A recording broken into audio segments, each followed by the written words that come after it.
Hello investors, welcome back. कुछ दिनों पहले मैंने ईटी मनी का एक थ्रेड देखा। तो उसमें बताया उन्होंने एसबीआई फोकस्ड इक्विटी फंड का एयूएम ग्रोथ बहुत ही खतरनाक हुआ। 3 साल पहले 5,000 करोड़ के लेवल पे जो चीज थी वो आज बढ़ के 26,000 करोड़ से ऊपर हो चुकी है। क्यों? क्योंकि इसने बहुत अच्छा रिटर्न दिया है।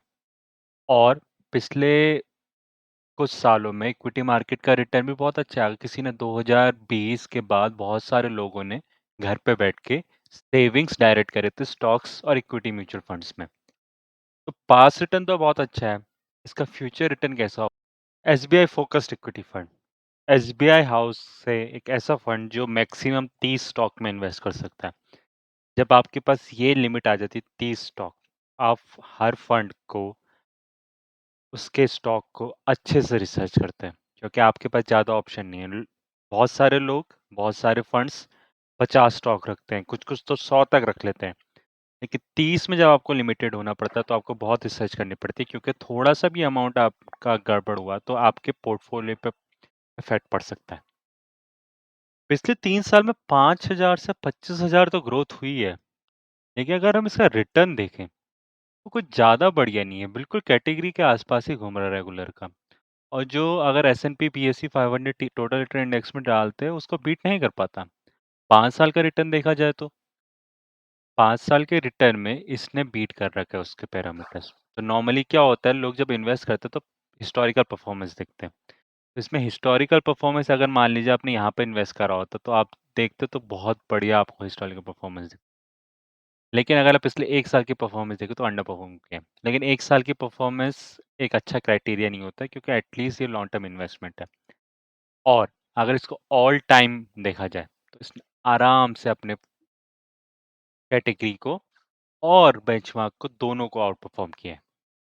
तो अगर आपने इसका 3 साल पहले जब 5,000 के लेवल पे था, 5,000 एयूएम के लेवल पे था, तब भी अगर आपने इसमें इन्वेस्ट करा होता एसआईपी के थ्रू, आपको एनुअलाइज्ड 17% रिटर्न मिला होता, व्हिच इज़ वेरी गुड। तो आप समझ सकते हैं कि इसकी पॉपुलैरिटी में इतना इंक्रीज़ क्यों है। 17% over the period of 3 years बहुत बढ़िया अमाउंट है, अगर आप एसआईपी की तरफ से इन्वेस्ट किए, क्योंकि बहुत सारा पैसा बिल्कुल डाउन वाले मार्केट में इन्वेस्ट हुआ होता, उसके कारण आपको ये रिटर्न बढ़िया मिलता।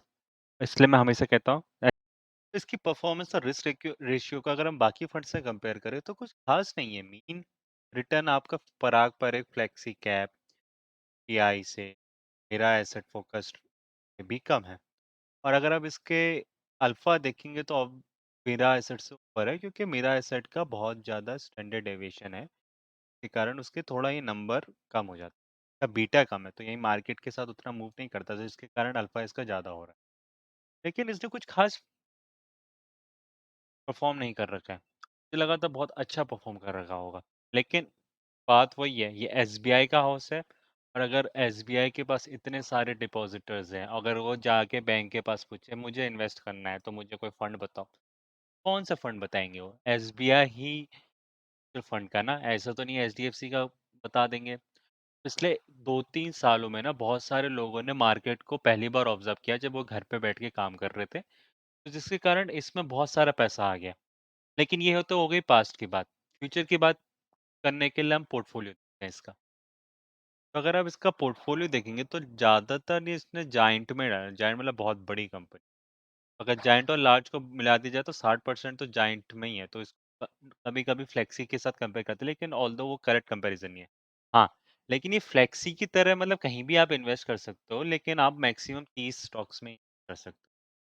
ने कितने स्टॉक्स लिए? 23 से कम है। लेकिन अगर आप इसका पीबी रेशियो और पीई रेशियो देखोगे, that is not very high, but बहुत कम भी नहीं है, जैसा अभी जो मैंने फंड्स डिस्कस करे एचडीएफसी के उनमें केस में था। का पोर्टफोलियो देखने से हमें फिर से वही दिखता है, आईसीआईसीआई बैंक टॉप पे। पिछले दो फंड्स में कौन टॉप पे था? ICICI bank. क्यों ऐसा हो रहा है? क्योंकि ये इंटरेस्ट रेट राइजिंग सिनेरियो है, यहाँ पर लोग बैंक में ही पैसा डालेंगे, तो वो बैंक में ही पैसा डाल रखा है। ऊपर के अगर आप टॉप 10 देखेंगे तो उसमें आपको 4 तो बैंक्स और फाइनेंशियल बैंक्स ही दिख रहे हैं। Kotak Mahindra, ICICI bank, state bank और एचडीएफसी बैंक। क्योंकि जब इंटरेस्ट रेट राइजिंग सिनेरियो होता है ना, तो अगर आरबीआई आपको 50 बीपीएस इंक्रीज़ करता है ना, तो ये तुरंत 50 बीपीएस लोन इंक्रीज़ कर देता है। लेकिन आरबीआई अगर आपको 50 बीपीएस डिक्रीज़ करके देता है ना, तो ये आपका डिपॉज़िट में तो 50 बीपीएस घटा देते हैं, लेकिन आपके ईएमआई में इंटरेस्ट रेट में 50 नहीं घटाएँगे, 25 घटाएँगे, तो ये ऐसा ही करते हैं। लेकिन तो जब ये बढ़ रहा होता है, तो आप देखेंगे आपका सेविंग्स रेट इतना नहीं बढ़ा होगा, लेकिन आपके लोन तुरंत-तुरंत बढ़ जा रहे हैं। यही होता है कि इसमें इनको फ़ायदा होता है। हाँ, अब अगर आप पीई लेवल्स देखेंगे तो बजाज फाइनेंस जो फाइनेंशियल कंपनी है बहुत अच्छा ग्रो कर रही है, लेकिन अभी के सिनेरियो में जब इंटरेस्ट रेट बढ़ रहा है, क्या वो ऐसे ही ग्रो कर पाएगी? बजाज फाइनेंस एक ऐसी फाइनेंशियल इंस्टीट्यूट है जो डिपॉज़िट ले सकता है, which is not unlike many NBFCs, तो थोड़ा कुशन्ड है। भारतीय एयरटेल बहुत कॉमन है। मुथूट फाइनेंस का तो बहुत अच्छा पीई रेशियो है। लेकिन अगर आप बाकी देखेंगे तो solar which is very fund manager का डिस्क्रेशन इसमें लग रहा है। तो फंड मैनेजर का भी एक स्टाइल होता है। हाँ, इन्होंने अल्फ़ाबेट भी डाल रखा है। तो ऐसा नहीं है कि बस इंडिया इंडिया में इन्वेस्ट कर रखा है। एक्सटर्नल इन्वेस्टमेंट भी है। तो आपको ये देखने को दिख ही रहा होगा।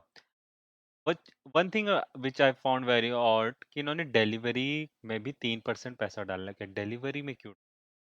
डिलीवरी तो एक प्रॉफिटेबल कंपनी भी नहीं। हाँ, मानता हूँ वो प्रॉफिट के पाथ पे जा रही है। लेकिन वो बहुत ज़्यादा डिपेंडेंट है कुछ ही प्लेयर्स में। अगर आपको देखा होगा डिलीवरी में बस ऑनलाइन पार्सल्स आते हैं।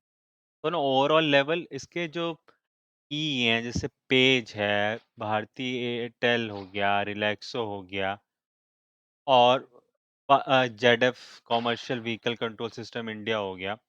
इन सब के हाई पीई हैं जो मुझे सही नहीं लग रहा है जिसके कारण इसका ओवरऑल पीई पुश हो रहा है। अभी इंटरेस्ट रेट राइजिंग सिनेरियो में आई डोंट थिंक ये वाला फंड मेरे लिए सही होगा क्योंकि मुझे ऐसा फंड चाहिए जो इस डाउनटर्न को स्टैंड कर सके। जो कैसी जैसी कंपनी नहीं थी लेकिन फिर भी अभी करंट लेवल पे मुझे इसका पोर्टफोलियो अच्छा नहीं लगा। हाँ, लेकिन एक चीज़ जो बहुत अच्छी है वो चीज़ मैं आप वो है इनका fund manager R Srinivasan. R Srinivasan का फंड मैनेजर उनके अंडर जो फंड्स हैं उन्होंने काफ़ी अच्छा मैनेज किया। आप सोचते होंगे एसबीआई की कंपनी है, क्या ही है? लेकिन अगर आप एसबीआई स्मॉल कैप की परफॉर्मेंस देखेंगे ना, तो ये करते हैं मैनेज 2013 से, ने भी बहुत अच्छा परफॉर्म किया है फंड मैनेजर लेकिन ओवरऑल बेसिस पे ये फंड मैनेजर बहुत बढ़िया और बहुत कंसिस्टेंसी 2009 से ये फंड मैनेज कर रहे हैं, 13 साल हो गया तो काफ़ी एक्सपीरियंस है और एसबीआई है तो एसबीआई कभी ऐसे निकालेगा नहीं तुरंत, तो थोड़ा उनको जॉब प्रोटेक्शन भी अगर होगा तो वो लॉन्ग टर्म में इन्वेस्ट कर सकते हैं। का लॉन्ग टर्म में इन्वेस्ट करने का आपको इससे भी पता चल जाता है कि टर्नओवर इसका 24% ही है, जो कि ठीक लेवल है। यानी आप 1/4 स्टॉक निकालते हैं। फ़ोकस्ड इक्विटी में क्या है आपके पास एक सेट ऑफ स्टॉक्स हैं जो आप इन्वेस्ट कर सकते हैं। ना आपको बेचना पड़ेगा, खरीदना पड़ेगा, अगर आपको वो करना पड़ेगा तो ये ठीक है। एक्सपेंस रेशियो रेगुलर का 1.7% है जो बहुत सारे लोग भर रहे होंगे। क्योंकि यही एक्सपेंस रेशियो होता है जो लोग बैंक्स में जाके खरीदते हैं और बैंक्स वाले इसे आराम से चिपका रहे होंगे 1.7% रेगुलर में बहुत है। और वही एक्सपेंस रेशियो घट के 0.7% हो जाता है अगर आपका डायरेक्ट है। एसेट अंडर मैनेजमेंट 27,000 करोड़ हो चुका है। तो आप ये इस बात समझ लीजिए कि अगर आप खुद से इन्वेस्ट कर रहे हो तो हाँ, फिर भी ठीक। लेकिन अगर आप रेगुलर के थ्रू जा रहे हो तो 1% आपको ऐसा सीधे-सीधे कट जा रहा है और 1% ओवर द लॉन्ग टर्म बहुत अंतर पैदा कर देता है। तो कंक्लूजन में अगर ये फंड मेरे पास होता, तो मैं क्या पता इस फंड को बेचता नहीं, लेकिन मैं इस फंड को खरीदता भी नहीं। मैं बस फंड को इसलिए नहीं बेचता क्योंकि जो फंड मैनेजर है, मुझे लगता है कि उसे पता है कि वो क्या कर रहा है। ऑल अगर आपको ये वीडियो पसंद आए तो सब्सक्राइब करना मत भूलिए और अगले फंड के बारे में आप ज़रूर कमेंट पे लिखिए जो फंड आप मुझसे रिव्यू करवाना चाहते हैं। धन्यवाद, सी यू टिल नेक्स्ट टाइम।